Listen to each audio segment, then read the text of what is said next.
Hello నేను మిస్ఎస్ రావు. ఎట్టకేలకు Mohol సక్సిని బెల్జియంలో arrest చేశారు. ఇదంతా కూడా నరేంద్ర మోడీ గారు ప్రధానమంత్రి గారు చేసినటువంటి ఒక ఆపరేషన్. ఆ ప్రభుత్వం బెల్జియం ప్రభుత్వంతో నెగోషియేషన్స్ చేసి నరేంద్ర మోడీ గారు ప్రత్యేకంగా ప్రభుత్వం ద్వారా ఆపరేషన్ చేయించి ఇది సాధించారు అనేటువంటిది వినిపిస్తుంది. అయితే ఇక్కడ నరేంద్ర మోడీ గారు విదేశాల్లో ఆపరేషన్స్ అనగానే మనకు గుర్తొచ్చేది లలిత్ మోడీ, అలాగే నీరవ్ మోడీ, విజయ్ మాల్యా, ఈ మోహల్ చోక్సీ, వీళ్ళు ప్రధానంగా మనకు కనిపిస్తుంటారు. ఎందుకంటే వీళ్ళు బ్యాంకుల్ని మోసం చేసేసి విదేశాలకు వెళ్ళిపోయారు, లండన్కి వెళ్ళిపోయారు, అక్కడ తలదాచుకుంటూ ఉన్నారు. అలా తర్వాత విదేశాల్లో తిరుగుతూ ఉన్నారు. బట్ భారత ప్రభుత్వం ఇప్పటి వరకు నరేంద్ర మోడీ గారు అధికారంలోకి వచ్చినప్పటి నుంచి ఎవరిని ఇండియాకి తీసుకురాల. ఇప్పుడు మోహల్ చోక్సీని తీసుకొస్తున్నారు. ఈడీ, సిబిఐ ఈ రెండు బెల్జియం గవర్నమెంట్ తోటి నెగోషియేషన్స్ చేసి వాళ్ళు ఈయన్ని ఇండియాకి తీసుకొస్తున్నారు విచారించడానికి. Already red corner notice issue చేశారు అప్పట్లోనే, కానీ ఆయన రాలేదు.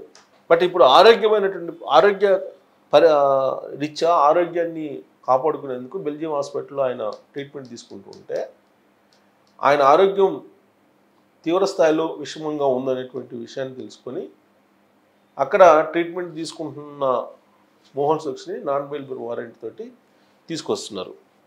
బహుశా ఇది వ్యూహాత్మకమైనటువంటి ఆపరేషనా లేదంటే పక్కదోవ పట్టించిన ఆపరేషనా అనేటువంటి సందేహాలు కూడా ఉన్నాయి నరేంద్ర మోడీ గారి మీద, ఎవరికి, కాంగ్రెస్ పార్టీకి అండ్ అలైడ్ పార్టీలకి. కానీ ఈ మధ్యకాలంలో విదేశాల్లో జరుగుతున్న ఆపరేషన్స్ కనుక మనం గమనిస్తే కెనడాలో, అమెరికాలో ఉన్నటువంటి ఖలిస్తానీ ఉద్యమకారులు ఎవరైతే ఉన్నారో వాళ్ళని ఎవరో హతమార్చారు. బట్ ఆ హతమార్చడం వెనక అమిత్ షా గారి ఆపరేషన్ ఉందని చెప్పి ఖలిస్తానీ ఉద్యమకారులు ఆరోపిస్తూ ఉన్నారు.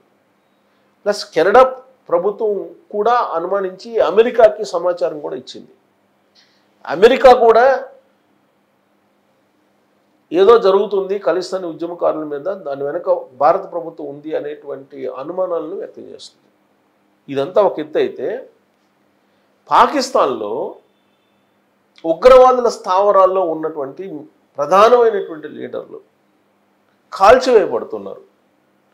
అది ఆ ఉగ్రవాద సంస్థల లోపలే ఉన్నటువంటి కొంతమంది లీడర్స్ మీద తిరుగుబడి కాల్చేస్తున్నారు. ఈ మధ్యకాలంలో కరాచీలో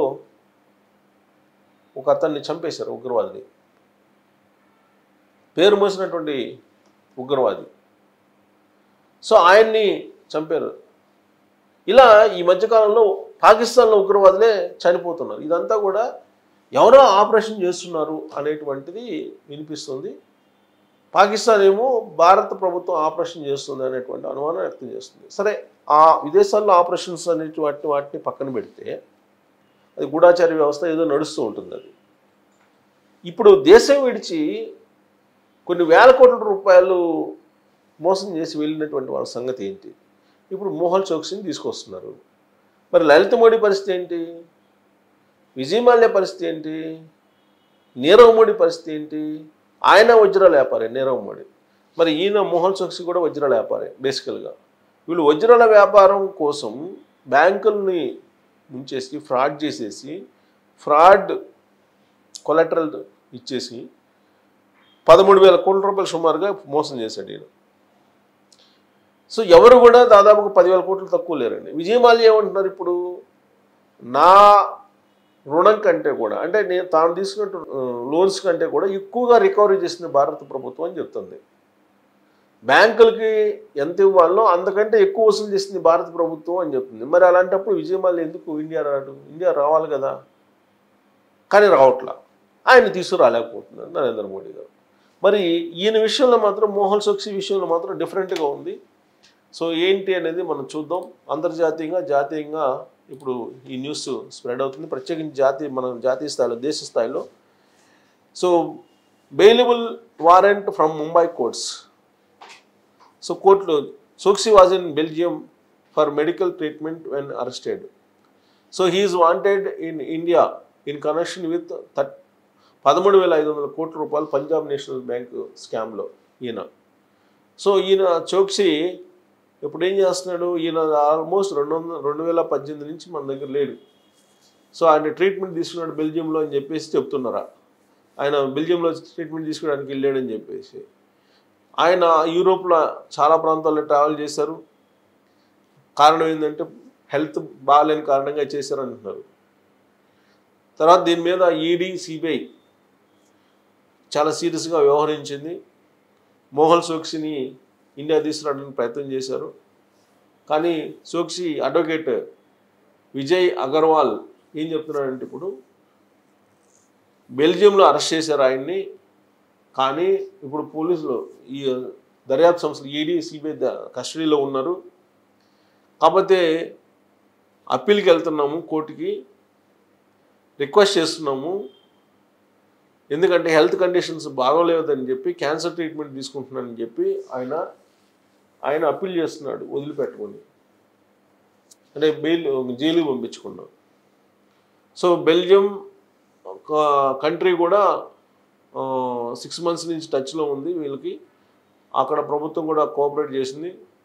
ఆయన హెల్త్ కండిషన్స్ని కనుగొన్నారు. ట్రీట్మెంట్ జరుగుతుంది అని చెప్పి, బ్లడ్ క్యాన్సర్ ట్రీట్మెంట్ జరుగుతుందని చెప్పి కూడా ఐడెంటిఫై చేశారు. సో స్విట్జర్లాండ్కి మూవ్ కావాలని చెప్పి ప్లాన్ చేశారు. బెల్గాం నుంచి మెడికల్ ట్రీట్మెంటు అక్కడైతే బాగుంటుందని. కానీ ఈడీ అండ్ సిబిఐ ఇనిషియేటివ్ తీసుకొని ఈ ఆపరేషన్ చేసి ఆయన్ని తీసుకురావడానికి సక్సెస్ అయింది, బ్లడ్ క్యాన్సర్ అయి ఉన్నప్పటికీ కూడా.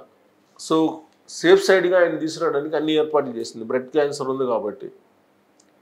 సో ఇక్కడ చూడండి, Indian officials countered this claim in court, noticing that if Choksi was capable of flying from Antigua to Belgaum for medical treatment, he could also return to India wear.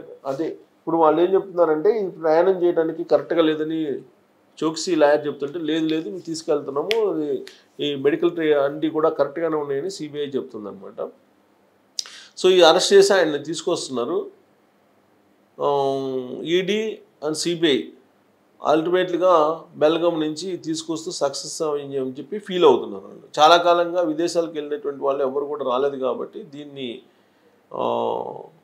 బహుశా ఇది ఛాలెంజింగ్గా తీస్తున్నారు.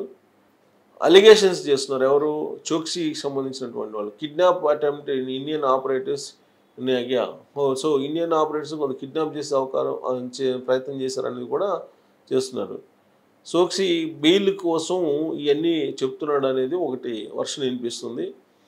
So Punjab national bank నుంచి 6,095 కోట్లు ఆయన తీసుకున్నారు. ఆయన తీసుకొని లెటర్ అండర్టేకింగ్ LOUs అలాగే ఫారిన్ FLCs వీటన్నిటి సబ్మిట్ చేసి అమౌంట్ తీసుకున్నాడు. అది ఇప్పుడు 13,000 కోట్లు సుమారుగా అయింది. ఇన్వెస్టిగేషన్ ఏజెన్సీ సిబిఐ అలాగే వీళ్ళు ఏం చెప్తున్నారు, బేస్డ్ ఆన్ దీని ఫ్రాడ్ ప్రకారం 6,095 కోట్లు అంటున్నారు. సో ఈ సిబిఐ అలాగే ఈడీ ఇప్పుడు విచారిస్తుంది. గీతాంజలి గ్రూప్ వాళ్ళది ఏది మోహన్ చోక్సీది, ఆ గీతాంజలి గ్రూప్ తరఫున ఈయన అమౌంట్ తీసుకున్నాడు. ఇది ఇక్కడ Deepak Kulkarni and Gokulnath Shetty at Punjab national bank సంబంధించి చీఫ్ మేనేజరు, వాళ్ళు ఫైనాన్స్ టీమ్ కూడా పనిచేస్తుంది. వాళ్ళ స్టేట్మెంట్స్ కూడా తీసుకుంటున్నారు. తీసుకున్న తర్వాత ఈ మొత్తాన్ని రికవరీ చేసేటువంటి ప్రయత్నం చేస్తున్నారు ఈడీ కానీ సిబిఐ కానీ. కాబట్టి ఈయన హెల్త్ కండిషన్స్ తోటి కొంచెం ఇబ్బందికరమైన పరిస్థితి ఉందని చెప్పి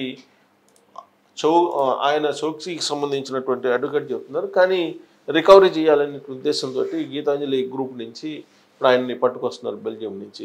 సో ఇలాగే లలిత్ మోడీని, విజయ్ మాల్యాని, నీరవ్ మోడీని కూడా పట్టుకొస్తే బ్యాంకులకు కనీసం ఒక 60-70 వేల కోట్ల రూపాయలు వస్తాయి.